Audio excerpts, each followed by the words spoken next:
ఇంకెవరు రాలేదా?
వాసుదేవ. హరి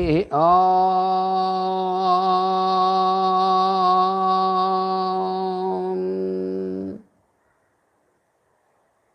శం నో మిత్రస్యం వరుణః శం నో భవత్వర్యమా శం న ఇంద్రో బృహస్పతిః శం నో విష్ణురుక్రమః నమో బ్రహ్మణే నమస్తే వాయో త్వమేవ ప్రత్యక్షం బ్రహ్మాసి త్వామేవ ప్రత్యక్షం బ్రహ్మ వదిష్యామి ఋతం వదిష్యామి సత్యం వదిష్యామి తన్మామవతు తద్వక్తారమవతు అవతు మాం అవతు వక్తారం. ఓం శాంతి శాంతి శాంతి.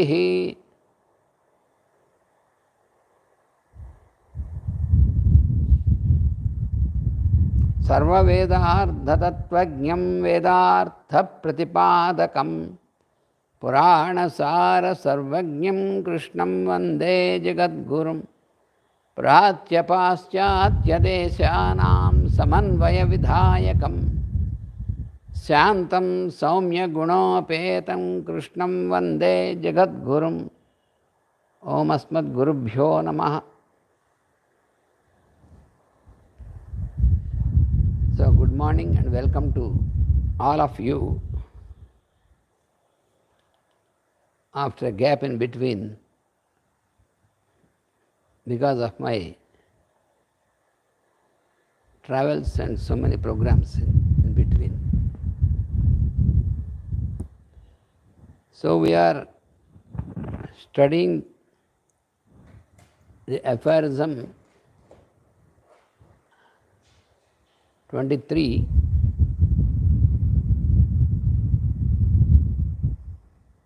that is Ishvara Pranidhanadva.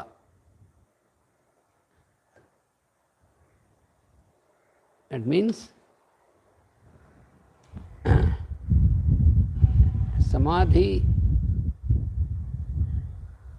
is attained rapidly by a total surrender to the Lord. So we have been discussing about this Ishvara. Who is Ishvara and where is he placed about this we have been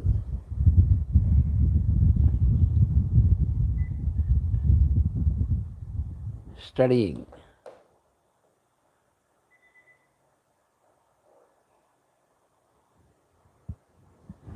So, therefore,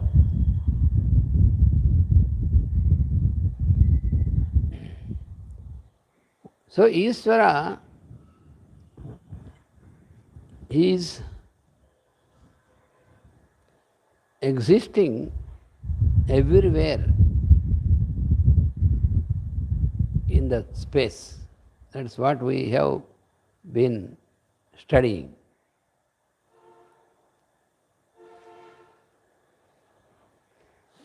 So he is there,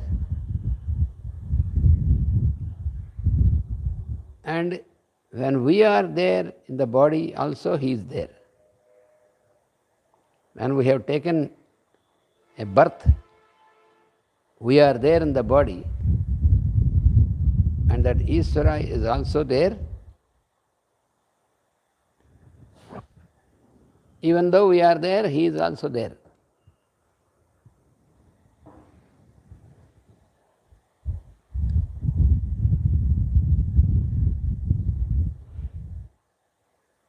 So he is always there. That is the difference. We are there only when we have taken a body. When we have taken a birth, we are there. And he is also there along with us in the body.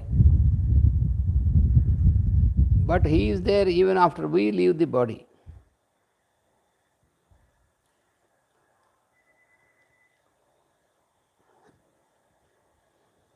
How this is to be understood then? When we are there in the body, he is there also. When we leave the body, we left the body, and the body is there no more, then also he is there. Again, when we take a new body, again he is there also along with us. How is to be understood?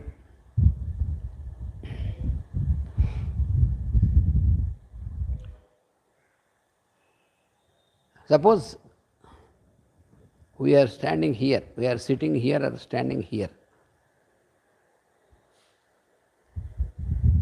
Where are we standing? We are standing in the space, in Akasha.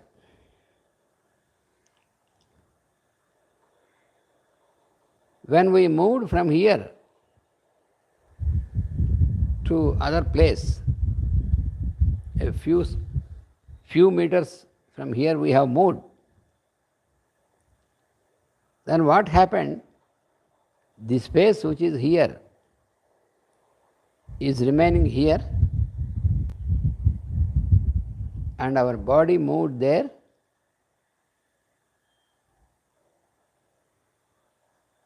and the space there at that place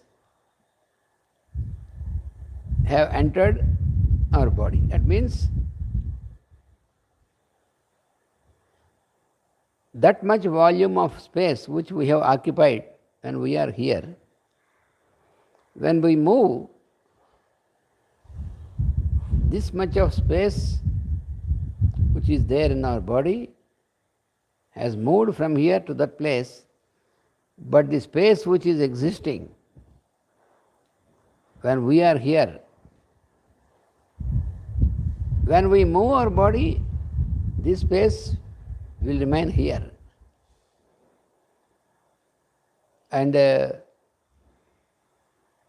when we move to that place, the space which is there enters the body. In addition to the space which we have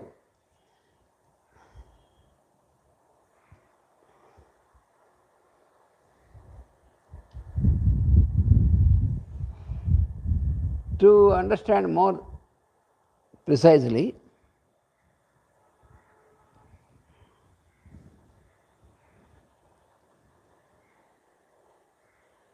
when we have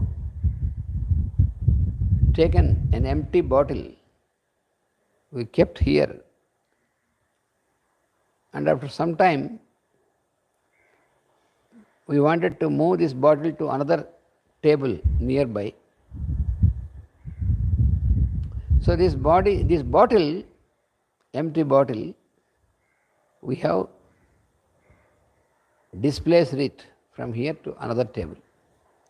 It is only one bottle.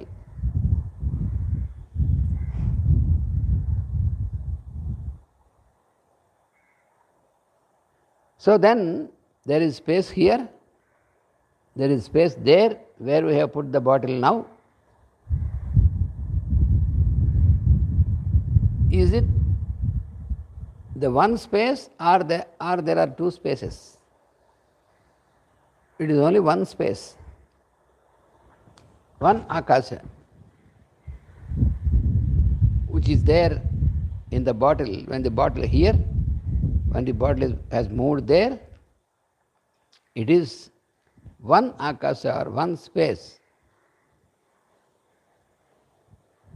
So, whether the space is outside the bottle, whether the space is inside the bottle, the space is one. We have to get familiarized in understanding, in realizing this fact, this truth. Because it is the truth.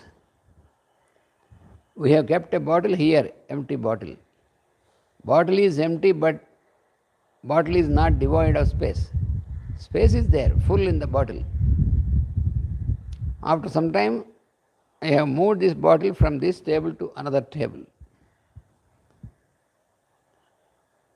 There, when the bottle is kept on the other table, also it is full of space.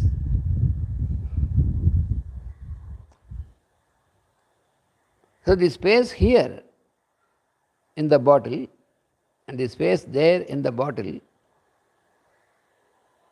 both are the same space.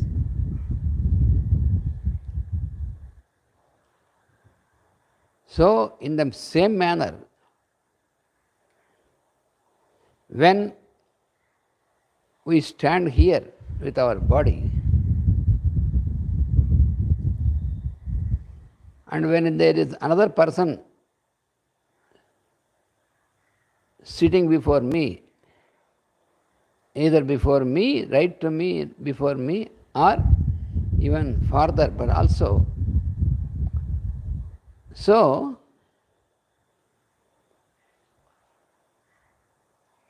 there is the same space. It is just like, for example, if you have one bottle here and one bottle there.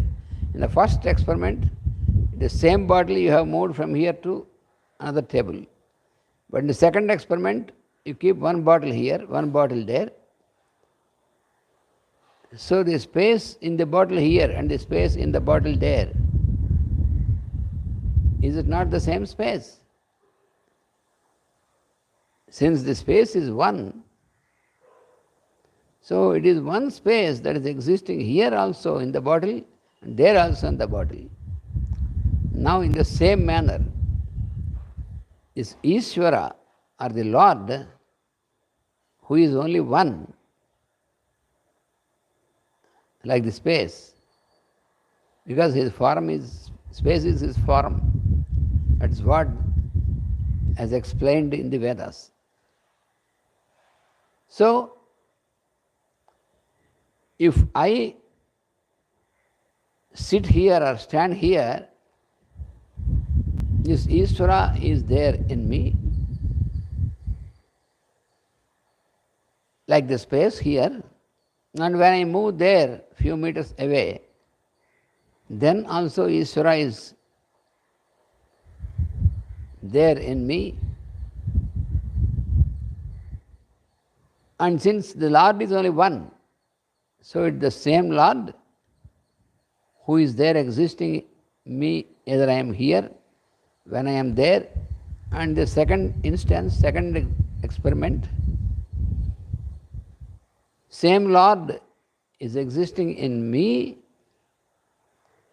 as well as He is existing in the person sitting or standing before me, or many persons like you are sitting before me in your places. So it is Ishvara or the Lord is existing in all the persons at the same time. Same one Ishvara.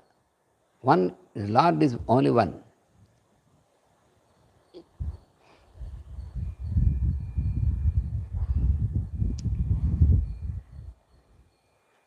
When we, in these examples, because we have to very clearly we have to understand this. Then only we can understand what is Ishvara in its true sense.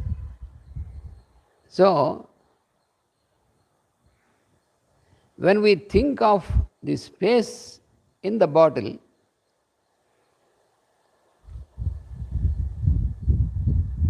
when you think of the space inside the bottle, when two bottles are there, when we think this bottle space, this bottle is different, that bottle is different, and so there is space here in this bottle, the space there in the bottle.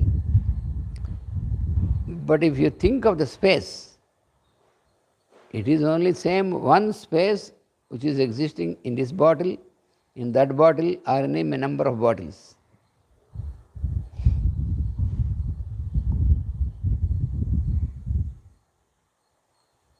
So, when we see that this space belongs to this bottle, that space belongs to that bottle, in the same manner, when I am sitting here, if I think that the Lord who is dwelling in me is one Lord, and the Lord dwelling in each one of you is another Lord, then that is ignorance.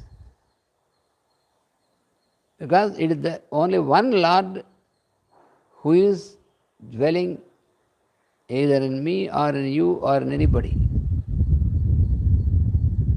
How is this riddle? How can it be understood? Several times we have explained this, because when we have built a house, there was only one space. After we built the house, the same one space is experienced as the space in different rooms of the same house. In each room there is space, which we have named it as dining hall, as kitchen, bedroom, toilet, like this. We have given different names, but it is exactly the same space which was there existing before we built the house. And now it is the same space which is existing in every room which was built. This is the same space. So, we are also using this Ishvara like that. Ishvara, or who is also called the Purusha, we are also using him like that, like the space in the house. Because we forget that we think always that he is existing in us. But the truth is, our bodies are existing in him, and consequently he is existing in our bodies. That is the truth. When we have 10 bottles and we have kept each bottle on each table, we have 10 tables here. Keep each bottle on each table, one bottle on one table. So, each bottle has space inside. But the truth is that all these bottles are there existing in the same space, but they appear to be having, each bottle has its own space, but this is only apparent, an apparent truth, but not eternal truth. What is eternal truth is, space is not existing in the body, in the bottles. Bottles are kept in the space. That is why space is there incidentally in the bottles. In the same manner, Ishvara, in the beginning we understand that Ishvara is dwelling in every person, in every being. That is initial observation. But later we will realize that all the forms of the beings are existing in the Ishvara, the Lord. So, incidentally, Lord is the indweller in all these forms.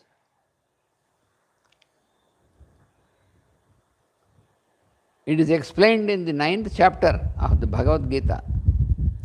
Lord explained that since all the beings are existing in me, therefore I am existing in all the beings. In that manner I am existing in all the beings, because all the beings are dwelling in me only. The I am, the Lord. Where are we dwelling?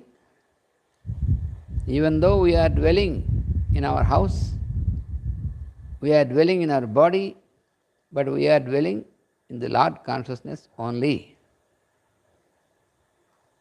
That is what the Lord says. I do not dwell in any form, in anybody. All the forms are dwelling in me, therefore, incidentally, I dwell in them. We have to very clearly understand this and realize this, not just understanding, we have to realize this fact.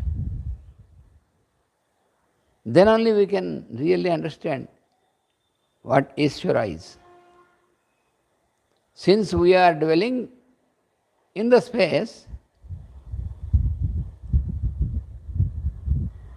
therefore, there is space in us. So our bodies are relative and space is absolute. Or in that experiment, the bottles are relative. The bottles which you have kept on each table are relative in their existence, because the bottle may break into pieces, but space cannot break. You cannot break the space into pieces. Can you? Nobody. Space is absolutely one.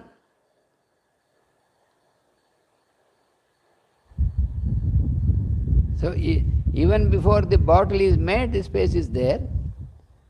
After the bottle is made, it is standing in the space, therefore the space is there filled in the bottle. In the same manner, Ishvara. So we have to now replace the word Ishvara, we have to replace with space. Space is an example. So we put Ishvara. So Ishvara is the one, the Lord is one. Even before we are born, the Lord is there, because He is omniscient. That means He remains everywhere, He dwells everywhere. And since we are standing in Him, it appears He is dwelling in all of us. That is the truth. So, that space which is there in our body is called Jiva.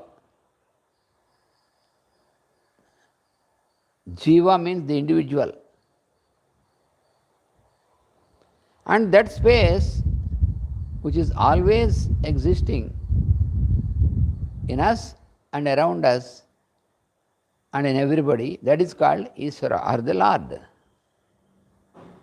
That is the meaning of the word Purusha.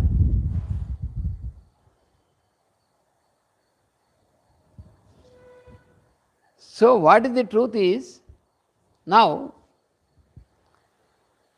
you are there listening to me, I am here speaking to you. Afterwards you may speak to me, I will listen to you. So the truth is that it is the Akasha or the space which wants to speak with space only. Space wants to speak with space. That is the truth. We have to leisurely, we have to sit, or when we are lying down on our bed, then we have to contemplate upon this. Who is Ishvara? There is no difference between Ishvara and space, because space is his form ultimately. Since space exists everywhere, it is the form of the Lord. So Lord is dwelling everywhere. So his form is the space. Since he is only one, therefore sometimes he feels like speaking to somebody. But there is nobody different from him. So he made forms in the space,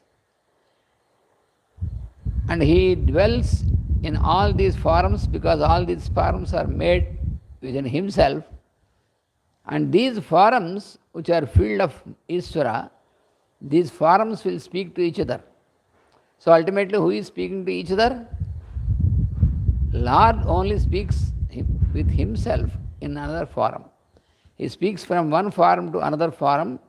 It is only he himself speaking to himself. Because who is speaking in us? It is not particularly any part of the body.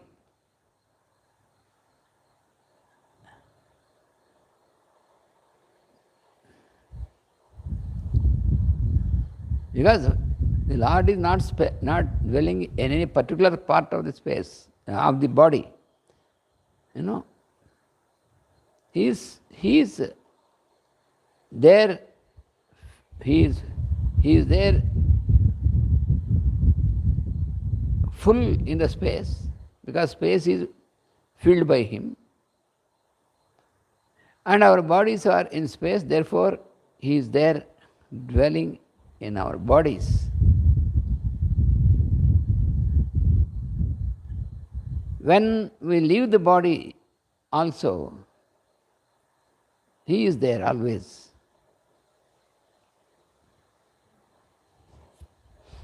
Just like how when we observe an electric cable through which the electricity appears to be flowing, because for our understanding, we feel that the electric power is like a stream flowing through the cable. But the truth is, the electricity is existing everywhere in the space, but what is happening? Since cable is a channel, that electricity is manifesting through the cable and appears for us as it is flowing. These are all It is all the phenomenon in the space. But the cable is not the electricity. Electricity is the power working through the cable, but cable is not this power. Power is different from the cable, but working through the cable. In the same manner, Ishvara expresses himself through our body, but our body is not Ishvara. Body is only a vehicle, like the cable. Just like how the cable is for the electricity, our body is to the Ishvara in us. This is how we have to remember. So, when I say I am is not this body. I am is neither the physical body, nor the vital body,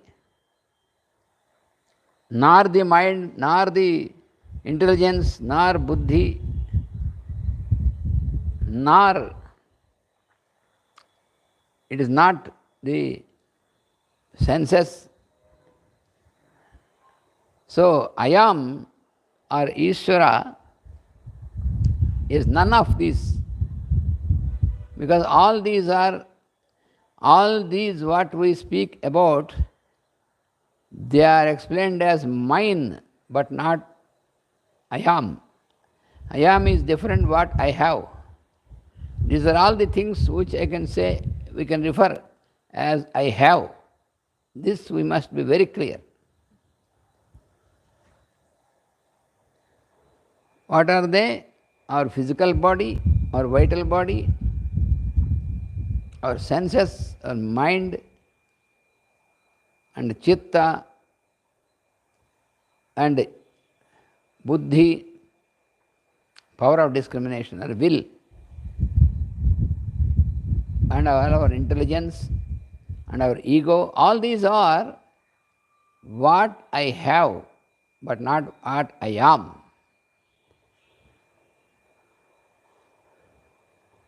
So any part of ours, either the eye or the ear or the nose,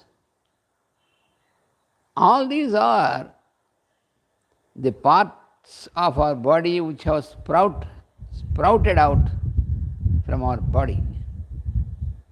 So all these are the parts of our body, but not I am.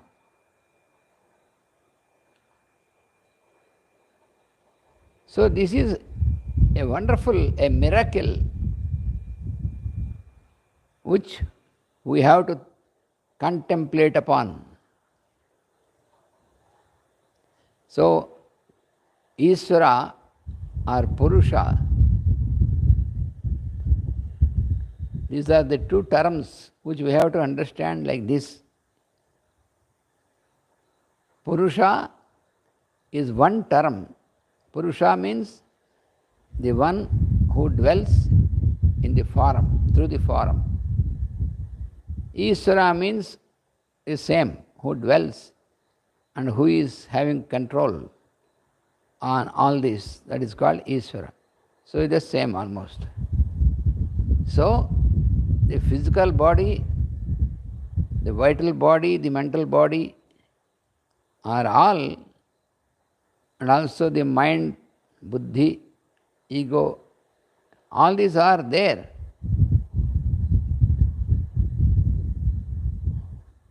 Which are contained in our body,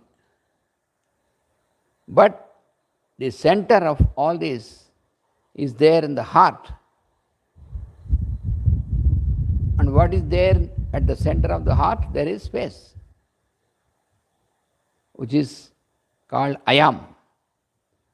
It's empty, it's apparently empty space in the center of our heart is what is called I am. This is one which is not at all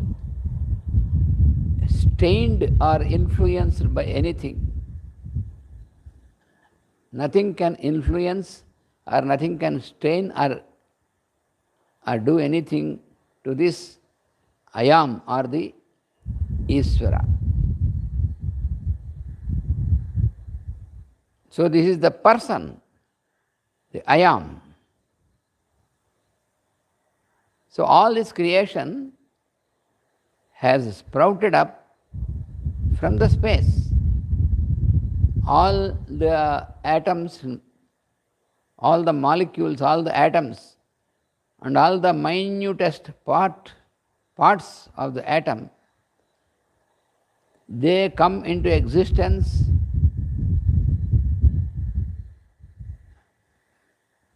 they are fabricated in the space from all the forms are fabricated in the space.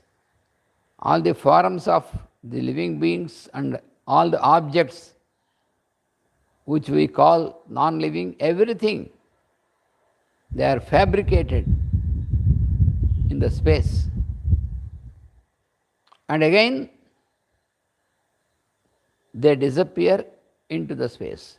Just like how, when we observe the water, when the temperature goes down,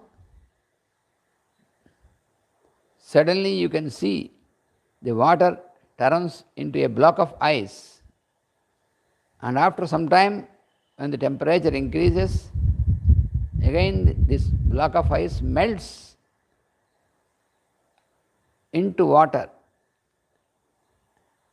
Just like that. So,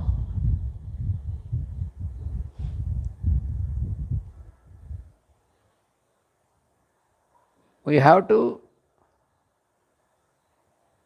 when we are in the body, then we can think that we have this Ishvara is there and he has this body. So this I am, Ishvara is I am, so this I am is having this body.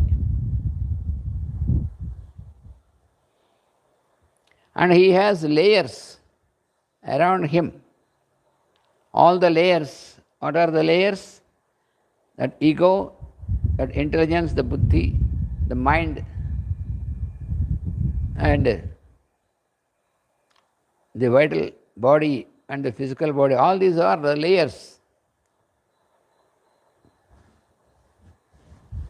So, the one indweller along with all the layers is called Jiva, or the individual.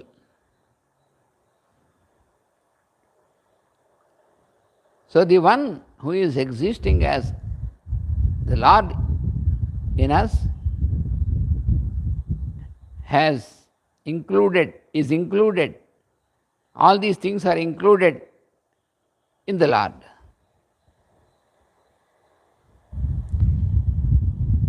And that one who is the Lord, who has all these layers around, he is called Purusha.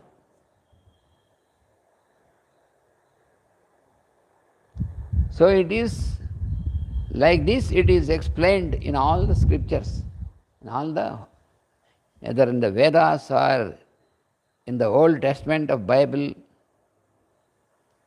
So this is beyond any particular religion. It is common. It is one truth. There cannot be two truths. Truth is only one. So the Lord is only one. So the common name of the Lord is Ishvara. So Ishvara, along with all the layers, is called individual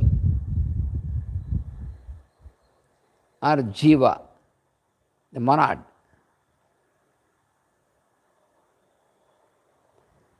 This individual, he has all the differentiation.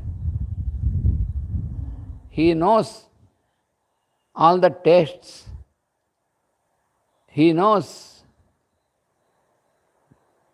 what is happiness and what is misery.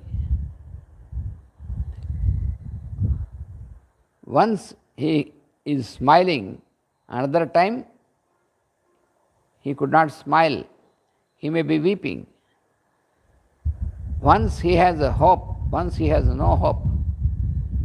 All these things belong to this individual jiva, individual consciousness. But he is not different from Ishvara, but Ishvara is inside of all these layers. So the one including all these layers is individual consciousness. The one who is beyond these layers, the one who is not affected of any of these things, is the Lord. For example, when we have prepared coffee, how we prepared coffee, you boil the water and then put some powder of coffee and then you call it coffee. But the atoms of the water in this coffee, they are not affected by the coffee. You see, even if you boil the water, if you mix coffee or if you mix tea or whatever it may be, all these different things, different tastes, different colors and all these things, they do not affect the atoms of the water. Because we have the molecule of water, H2O, and in this molecule of water you have the atoms of oxygen and hydrogen. And these atoms are not at all affected.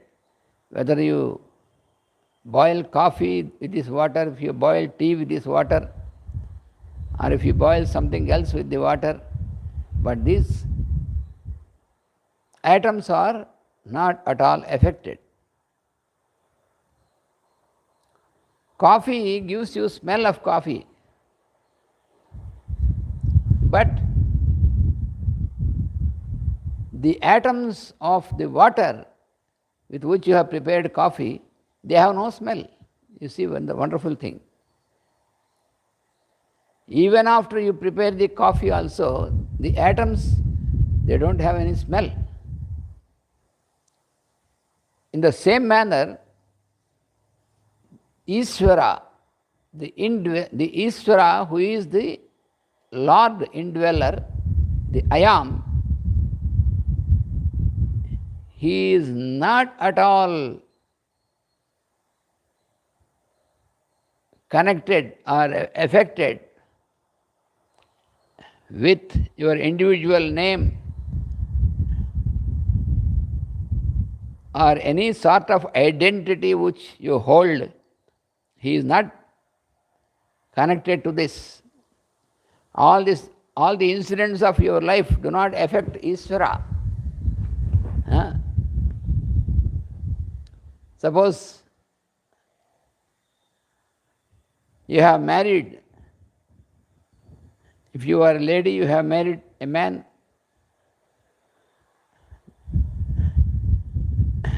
or nowadays a woman can marry another woman, man can marry another man, whatever it may be.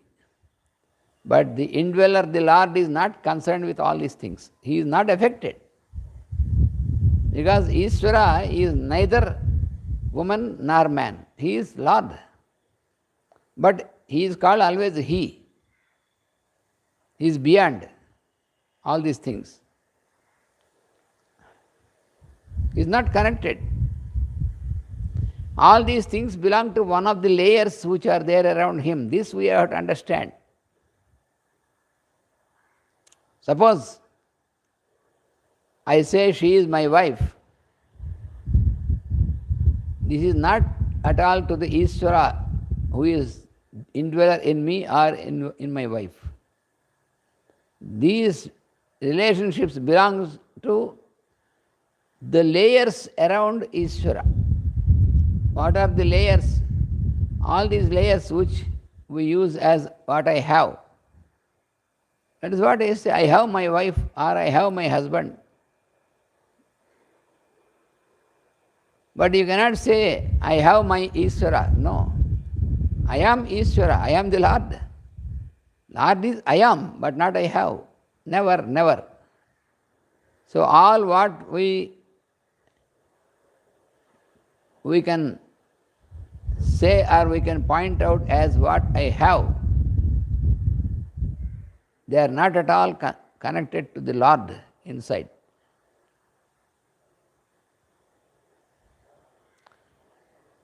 So since we have so many layers, all these relationships and transactions in our mundane life, they belong to one or another of these layers around the I am in us. This we have to remember very clearly.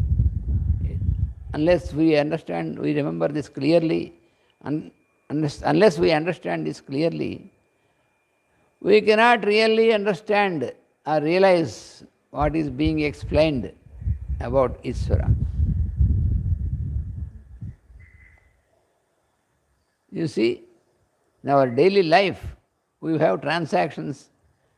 I have one type of transaction with my wife, another type of transaction with my son, with my daughter, with my parents. All these are, I have another transaction with my friend, or I have another type of transaction with my boss in the office, or another type of transaction with my subordinate in the office. So all these type of relationships or transactions, they belong to only these layers around Ishvara in us. They never can influence the Ishvara, the indweller in us. He is not at all concerned. Because it is the same Ishvara, same Lord, who is the indweller in the other person. Just like how it is the same space in all the bottles in the first experiment, what we have discussed before. In all the bottles, it is the same space. There are not so many spaces. In the same manner, in all these bodies, it is the same Lord who is there as indweller.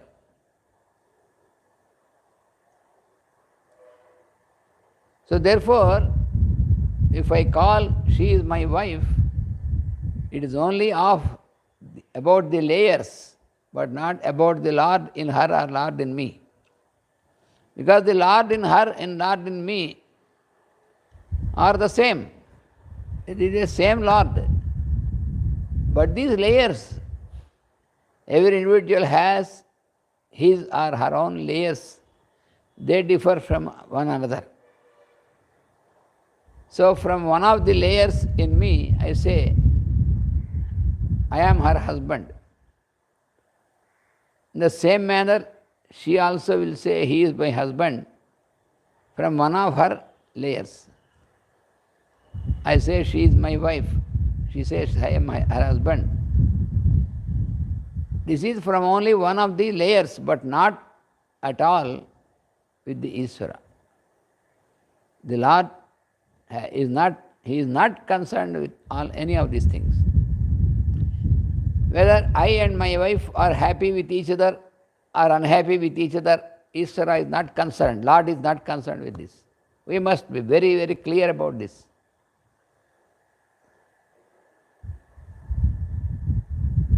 So what we have to do? We have to surrender totally to that I am. That's the only thing what we have to do.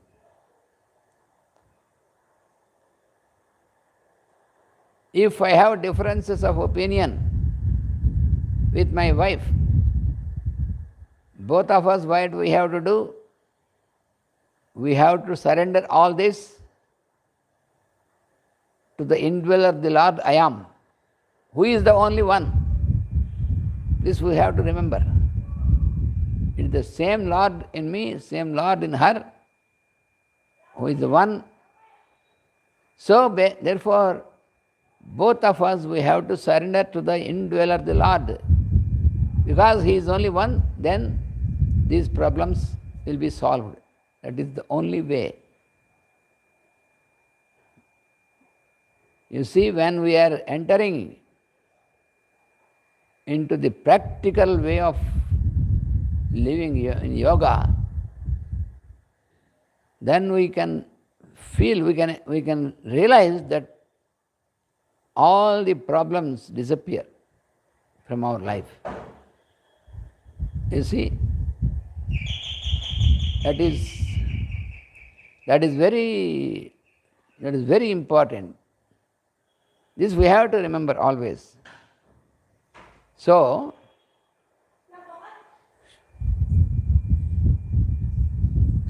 all these various things,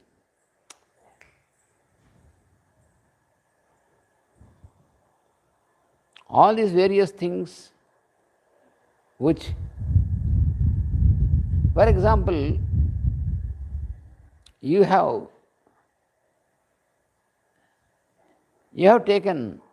made some debts.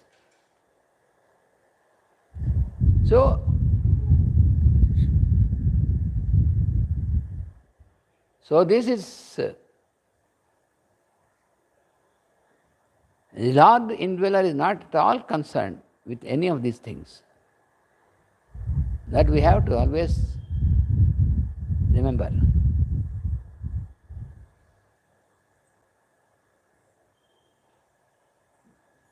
So we must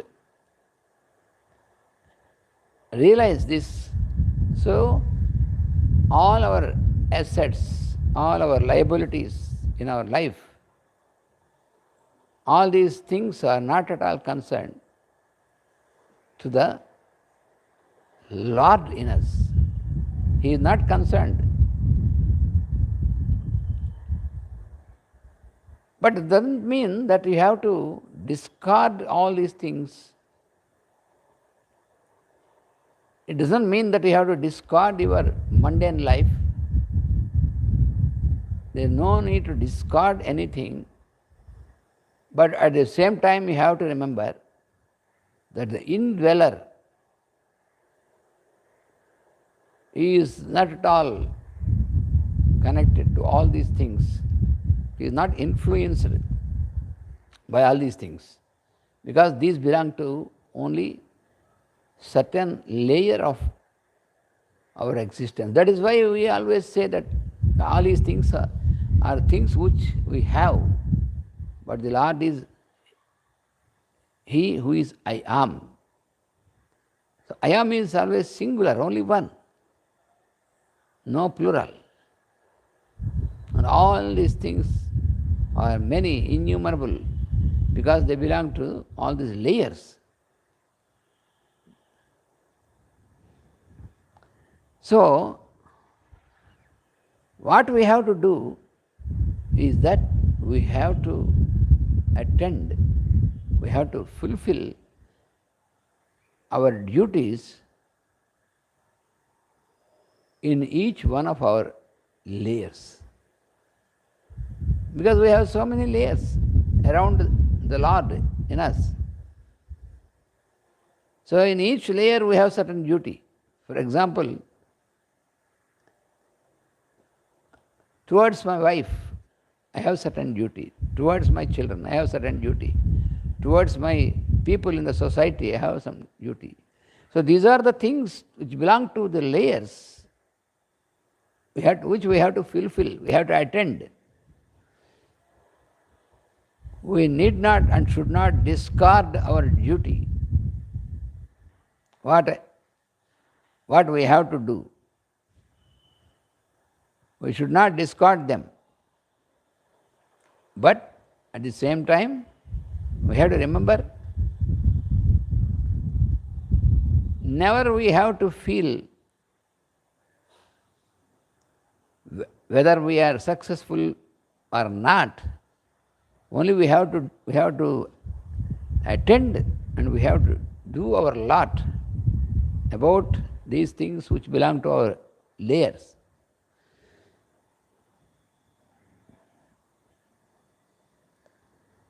Because our form, our body, every time when we enter into a new body, into a new womb of another mother, the formation of the body is exactly in the same manner every time. That will never change. How is this possible? How can we understand this? It's a very simple thing. You observe yourself. When we observe our hair, for example, we have dressed our hair in certain manner. And our hair has a habit of bending in the particular pattern. Suppose I have shaved all my hair, and when my new hair forms, after it grows in the same pattern like before. You see, how is it happening? It is because of the faculty of what is called recollection, which is working there in the space.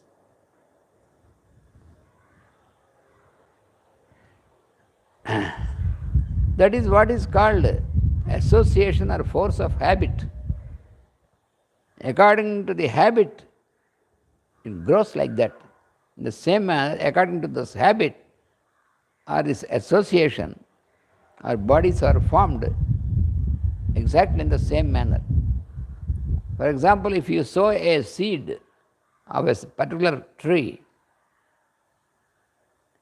from that seed you get the same tree. How is that? Because of the habit, because of the association in the past.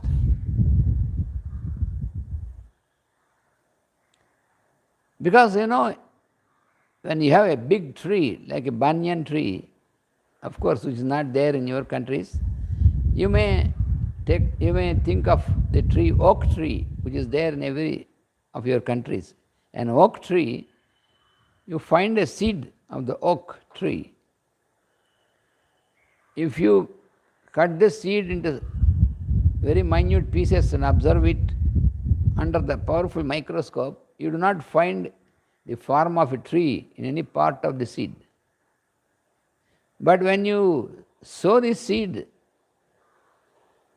then oak plant starts to grow, and it grows in the same manner, in the same shape, and same form, same shape.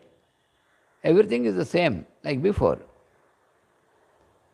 So it has its memory, its recollection. Because of this habit, which is a faculty in nature, because of the habit, it is only oak tree that grows from an oak seed, or apple tree from apple seed. You see, that's what we can observe.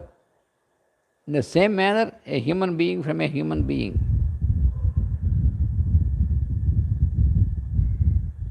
So that is how we see in the creation, we can observe it. Just like how we have the father, the grandfather, like that, the trees also, the father tree, grandfather tree, like that, in the same, exactly same pattern, same shape, all these things, which will never change.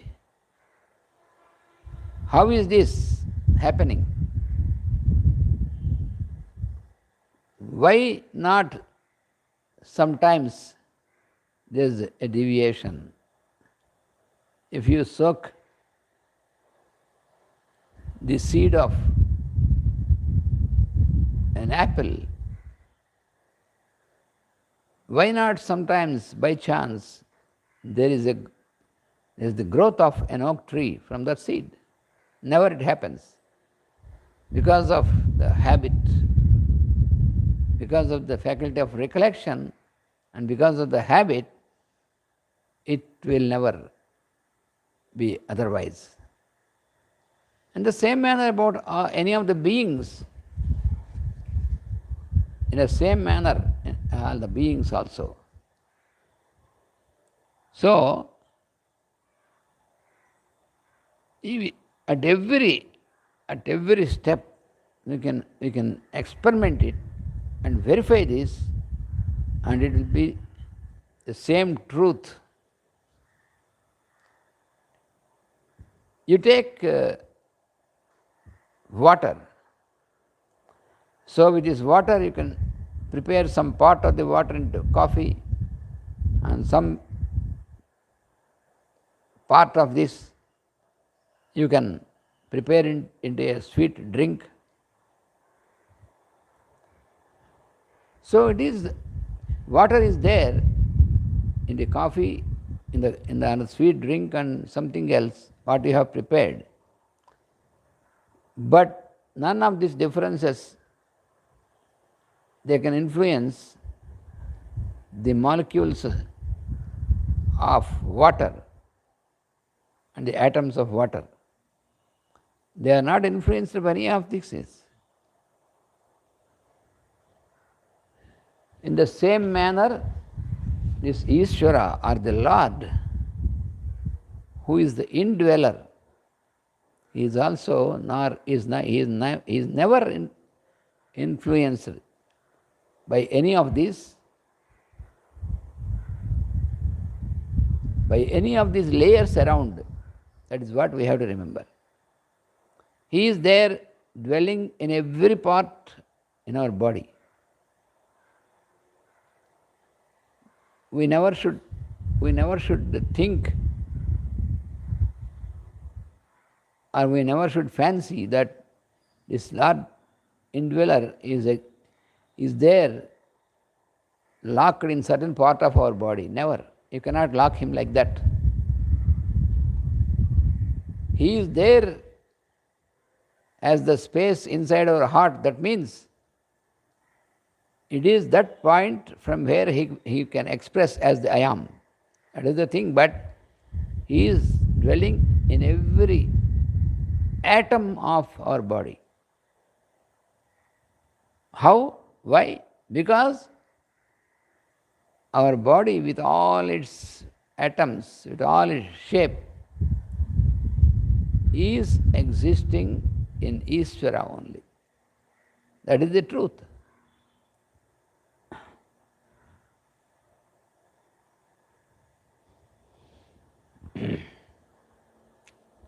So, we have to realize that the place, the space within the heart, which we call the space of Ishvara, the space of expression of Ishvara, it is like a switch. For example, if we have arranged all these cables and wires connecting all these lights and instruments like fans and all this, but that needs to switch on at certain point. There will be one main switch, what we call. Unless you put on this, there will be no electricity working any of these things. So none of these instruments can work. Like this, there is one main switch which we call the heart center, which is the place of manifestation of the Lord indweller, the I am.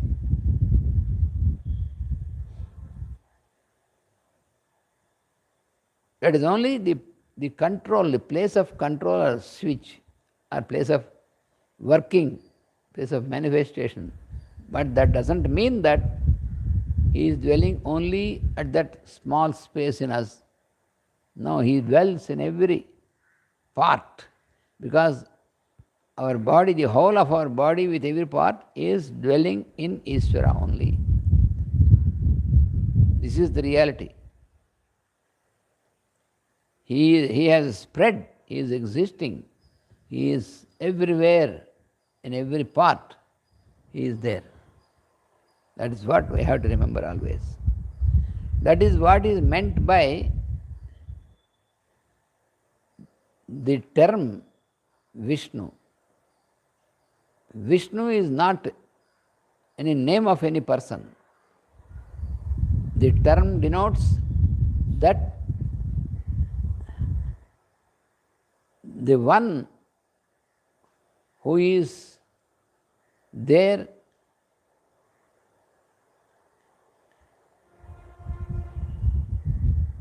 in every, who is there existing in everything, in every part. So, every part of the space, whole space is pervaded by this Lord, and this Lord of pervasion is called Vishnu. So that is the technical term given for the Lord of pervasion. Lord as in the capacity of pervasion is called Vishnu.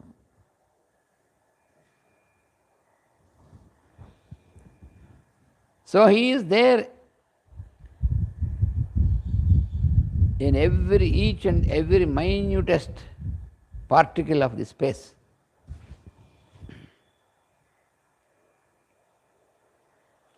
So no particle, no part of the space is devoid of this Lord.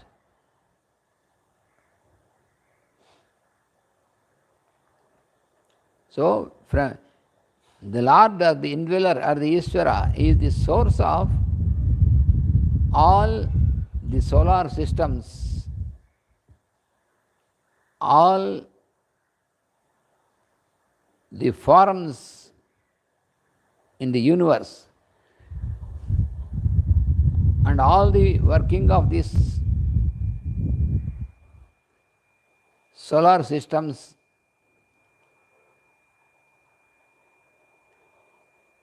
with all the parts of the solar system. For example, in our solar system we have the sun, around which all the other planets are going around. So this is called the sun's family, one solar system. Like this there are innumerable solar systems working. So all these things have come into existence. That space is what is called by name Ishvara or the Lord.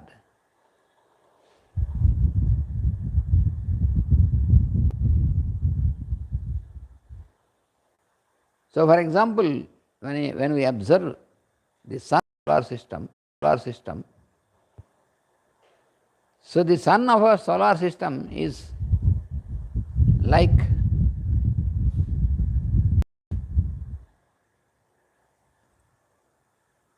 a lens for the higher light which is being radiated through this lens of our sun.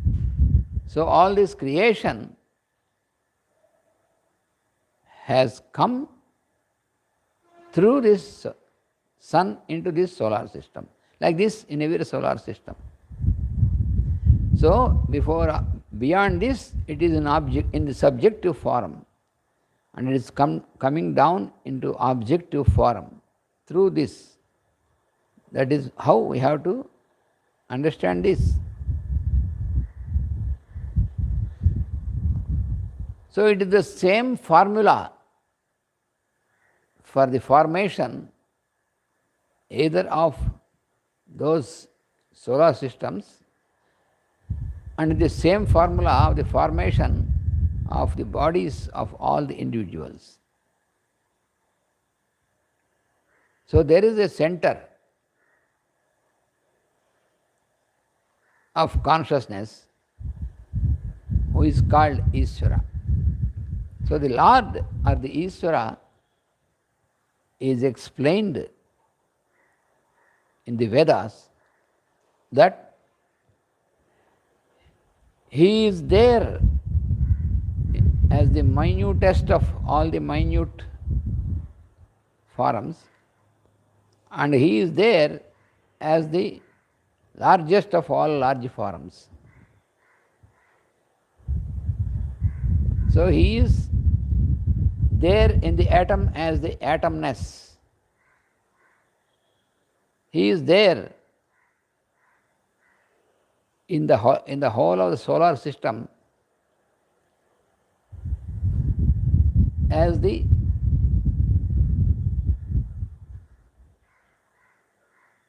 center of consciousness of the whole solar system. So therefore, every day, what we have to contemplate, what we have to also meditate is that is what it is explained in this Vedic text. Stand before the sun, rising sun, and meditate that the one who is the indweller of this sun, the one who is expressing himself as the Lord, Sun God,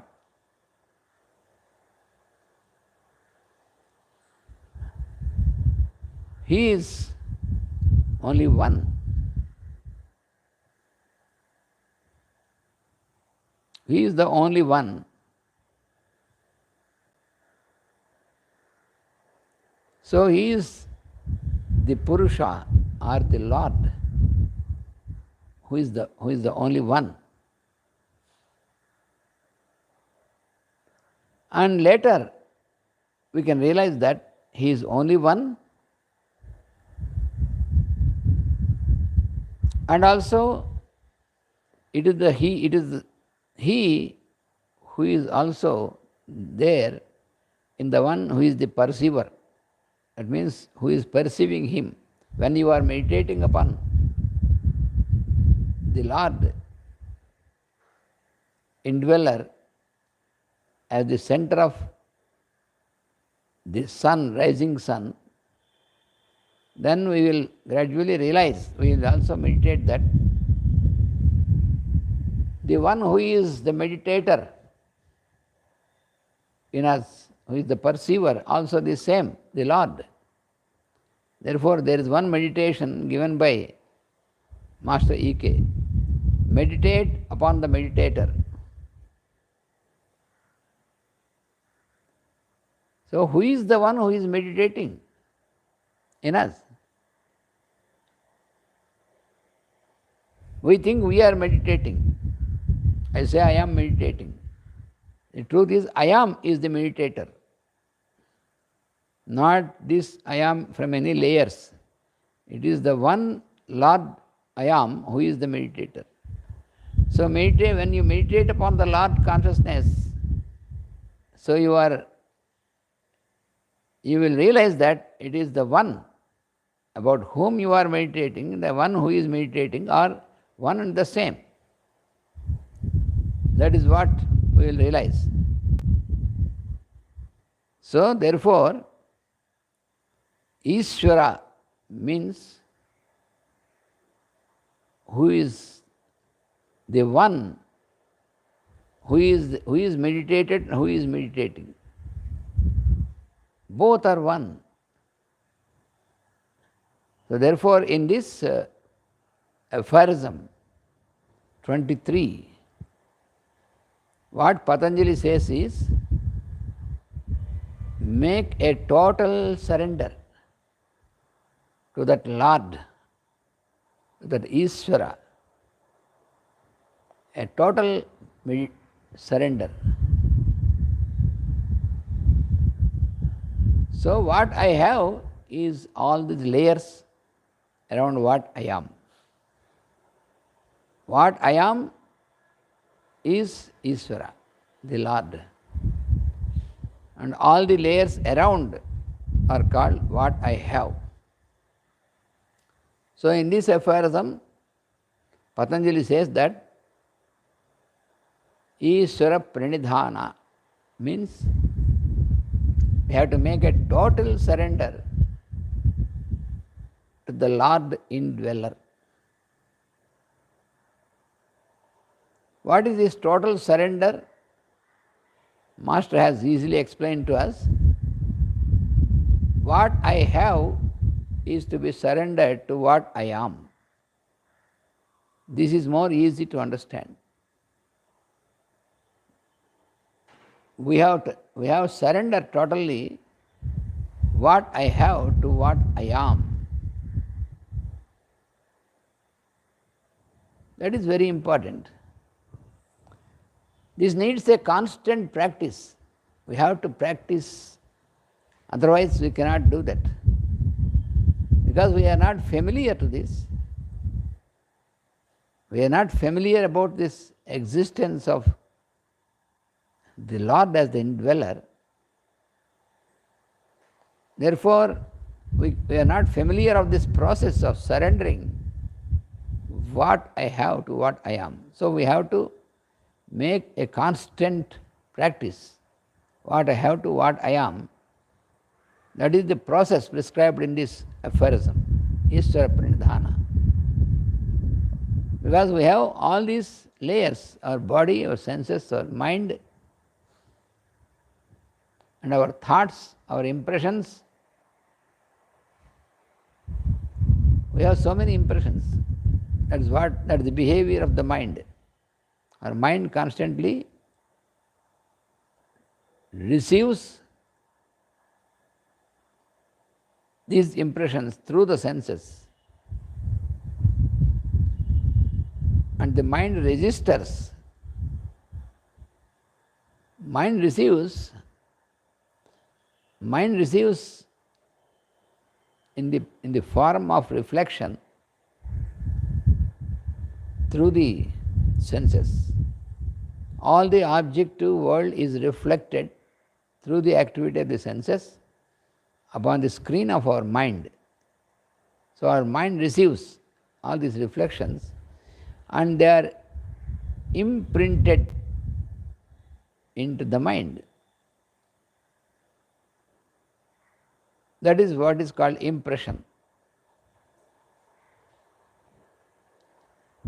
Whatever is received as a reflection on the screen of our mind, it gets imprinted. It makes an impression on the mind. That is how we receive all the impressions. Then what happens is, when an impression is formed, when an impression is made on our mind, it gets registered or gets into memory, because that is one of the behaviors.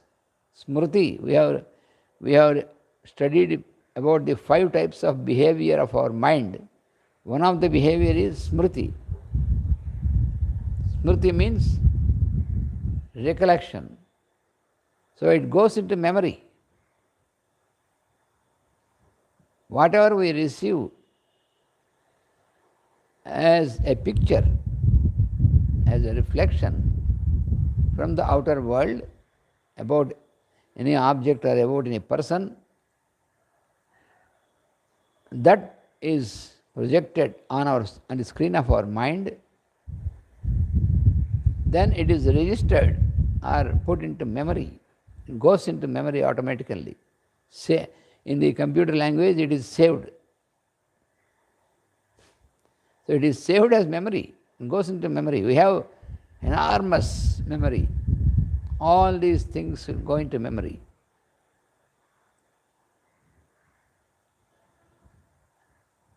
So all these impressions belong to what I have. All this memory and all these things, they belong to what I have, but not what I am. Because I am, what I am is the pure light in us. And this pure light, what I am, it never includes all this activity of this mind and senses and all these things. All these impressions and all these things, they cannot reach that level of consciousness, which is what I am. So it is the light. So the consciousness of untrained mind, untrained being, is gravitated to what I have. That is what is happening in our daily life. In our mundane life, what is happening is, since until we do not enter into yoga practice, since we have not entered so far into yoga practice previously, till that time, our consciousness, which is on the lower plane, is gravitated, attracted towards these layers, but not towards the inner light or the indweller. That is what is happening. It is constantly gravitated to what I have. See, that is what about we think always. Most of us, since we have not entered, or even after entered also, if we are not regularly practicing repetition and abhyasa, we have to repeatedly keep practicing. Unless we do that, what happens is, our consciousness is dragged or attracted towards these lower layers. That is what is happening. This is due to the magnetic attraction, the law of magnetism. Due to that,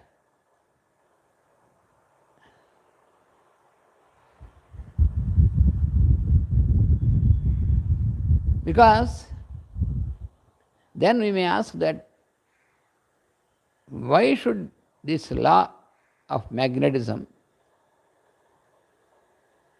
apply in us?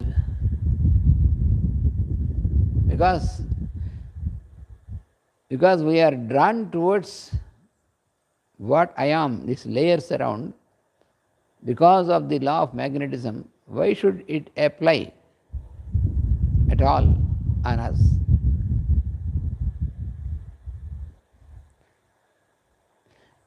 The answer is that to keep us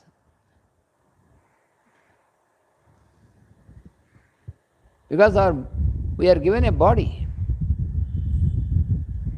So to keep us connected to the body, connected to what I have, therefore this law applies, law of magnetism applies, and due to that our consciousness is attracted to what I have.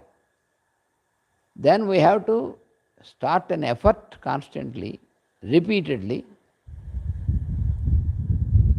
to turn towards what I have. That we have to make an effort.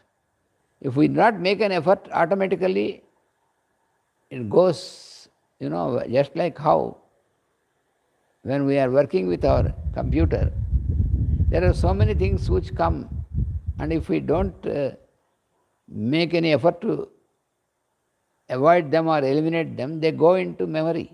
They are registered into they are saved into memory, even though they are not useful for us. In the same manner, this is also happening with us. We are attracted towards this lower nature, what I have. So when we enter into yogic path, then when we start applying abhyasa or repetition in the yogic training, then our lower pole of what I have is the lower pole in us. The influence of the lower pole on our consciousness gradually gets loosened or dissipated, and attraction shifts from lower plane to lower consciousness, to higher consciousness, and then we get nearer and nearer to what I am from what I have. We are shifted from the attachment towards what I have. We are shifted towards what I am. That is the change that happens when we enter into yogic practice. So the purpose of practice of yoga is this very much. That is, so this process, anyway, it will take place in any one of our births, for everybody, inevitably. So this is an inevitable process. This is a process of what is called evolution. But it may take very long time. If it should happen in the routine, it may take a long time. Here in this aphorism, what Patanjali says is, if you surrender to the Lord consciousness, then this process is hastened. It will make a quick succession. What is the advantage we can have by making a total surrender to the Lord consciousness in us? Then the process is hastened. You need not wait for so many hundreds or thousands of births. When you can surrender all what I have to what I am in us, to the Lord. That is what called it Isra Pranidhana in this. Pranidhana means a total surrender.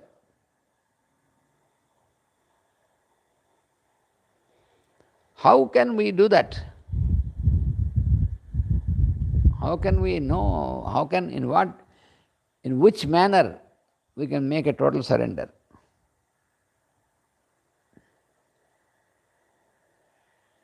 We have to first make a discrimination between what I want to do and what I have to do. That is where we should start our practice. What I have to do, what I want to do. Make a discrimination. You have to classify this. Because there is so many things in our everyday life. Our mind keeps on making proposals. Do this, do that, do this, do that, like that. Then you make a filter. Yes, okay. Put it to this.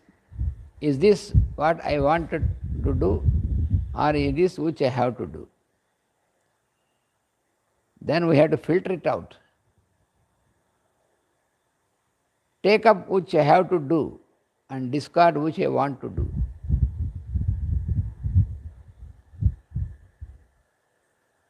Then what happens is gradually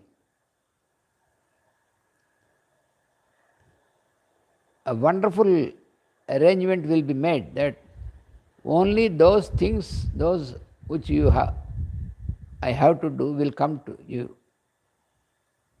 Only those things which you have to do will come to you. All other things, you need not do any effort for them. They will be eliminated before coming to you. That is a wonderful thing. While you start practicing this, when you start applying this in your daily life, then automatically, in the beginning you have to make an effort, you have to put an effort. Afterwards it is effortless. That is the wonderful aspect of yoga.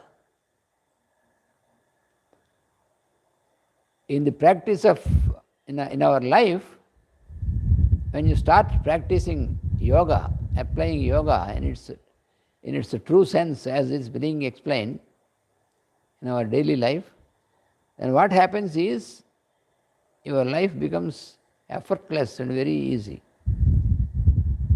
Without any effort, without any strain, all that what is to be done through you will come to you. What you have to do will come to you. What you want to do will fade away. So its influence gradually is eliminated from your cognizance about what you wanted to do. This is a very important step.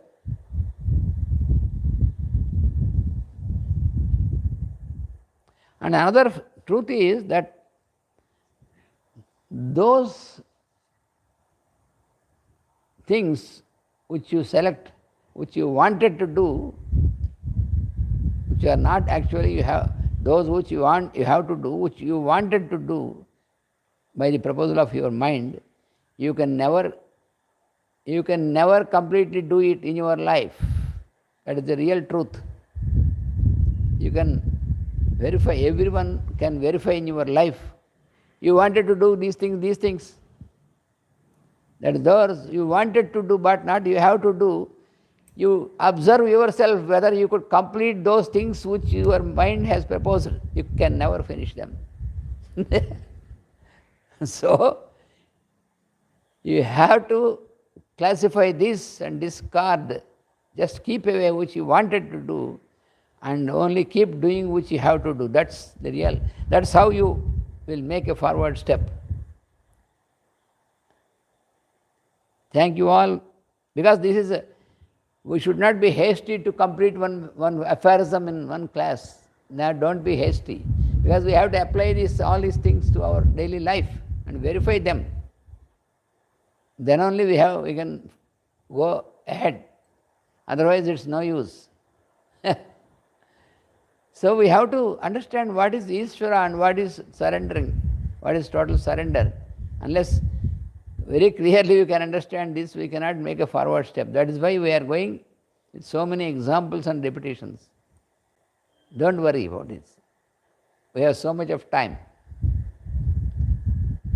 So, I thank you for your presence. Next Sunday, that means on the 21st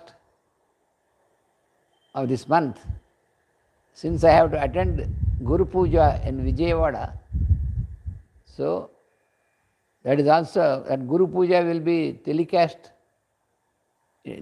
Our people are making arrangement to make a direct live telecast of our Guru Puja in Vijayawada also. So you can see me in that Guru Puja.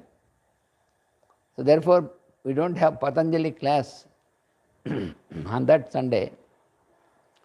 And also the next Sunday also, 28th of this month also, which is the full moon of this month. Then also, on that day also we have another such celebration. So therefore we will meet again on the 4th of April. Please remember this. So thank you all very much and we will meet again. Vasudeva.